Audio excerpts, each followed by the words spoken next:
স্পষ্ট ভাষায় বলতে চাই, বাংলাদেশের 18 কোটি মানুষ রাজাকার নয়। ফ্যাসিস্ট প্রধানমন্ত্রী শেখ হাসিনা, আপনি 2024 সালের রাজাকার, কারণ 2024 সালে এসে আপনি রাজাকারি করে এই বাংলাদেশকে ভারতের হাতে তুলে দিতে চাইছেন। অতএব আপনি 2024 সালের রাজাকার। আপনারা সবাই দেখেছেন, আবু সাইদ আমার শহীদ ভাই 2 হাত প্রসারিত করে পুলিশকে বলছিল, প্রয়োজনে গুলি চালাও, রাজপথ ছাড়বো না, কোটা বিরোধী আন্দোলন চলবে, কোটা সংস্কার করতে হবে। স্বল্প দূরত্ব থেকে তাকে গুলি করা হলো, তিনি শহীদ হলেন। এটাই ছাত্রদের সাহস, এটাই ছাত্রদের স্পৃহা, এটাই আন্দোলনের মেরুদণ্ড। ওই ছাত্রলীগের মেরুদণ্ডহীন আন্দোলন নয়, বাংলার সাধারণ ছাত্রদের আন্দোলন। আমার মরহুম পিতা শফিউল আলম প্রধান বলেছিলেন, বাঘে ধরলেও ছাড়ে, ছাত্ররা ধরলে ছাড়ে না। এবার ছাত্ররা ধরেছে, ইনশাআল্লাহ শেখ হাসিনা লেজ গুটিয়ে পালাবে, বাংলাদেশকে আবার গণতান্ত্রিক রাষ্ট্রে রূপান্তর করা হবে। আমি বলতে চাই, কোটা সংস্কারের সাথে সাথে রাষ্ট্র সংস্কারও এখন জাতির দাবি। কোটা সংস্কার আন্দোলনে আমরা সবাই নামবো, ইনশাআল্লাহ রাষ্ট্র সংস্কার করে ঘরে ফিরবো। রাষ্ট্র সংস্কার বলতে আমরা কি বুঝি, এটাও ক্লিয়ার হওয়া দরকার। ফ্যাসিস্ট শেখ হাসিনা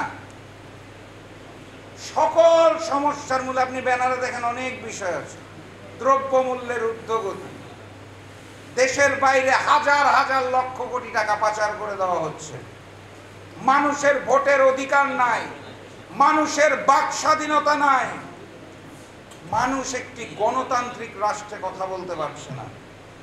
শেখ হাসিনা ভারতে যে দিল্লির সাথে গোলামি চুক্তি করছেন, ভারতের রেল করিডর হিসেবে বাংলাদেশকে ব্যবহার করাতে চাচ্ছেন। আমরা সকল সমস্যার থেকে মুক্তি চাই। স্পষ্ট ভাষায় বলতে চাই, বাংলাদেশের 18 কোটি মানুষ রাজাকার নয়।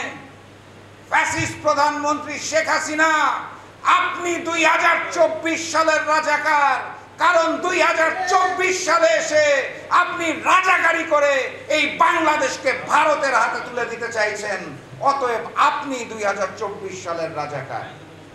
আমরা রাজাকার নই, সাধারণ ছাত্ররা রাজাকার নয়। তাদের কতখানি দুঃখ কষ্ট এবং বেদনা হলে তারা স্লোগান দিচ্ছে, তুমি কে আমি কে, রাজাকার রাজাকার। এটা কোনো আনন্দের স্লোগান নয়, তারা তাদের ক্ষোভের বহিঃপ্রকাশ হিসাবে এই স্লোগান দিচ্ছে।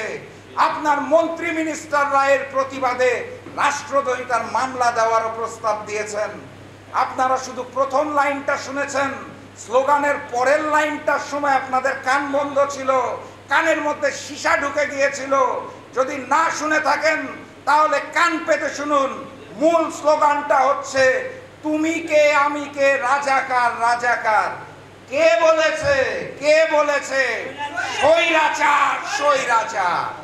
বাংলাদেশের সর্বকালের সর্বশ্রেষ্ঠ স্বৈরাচার শেখ হাসিনা ওয়াজেদ আমাদেরকে রাজাকার বলতে চাইলে আমরা রাজাকার হব না, কারণ উনি নিজেই রাজাকার।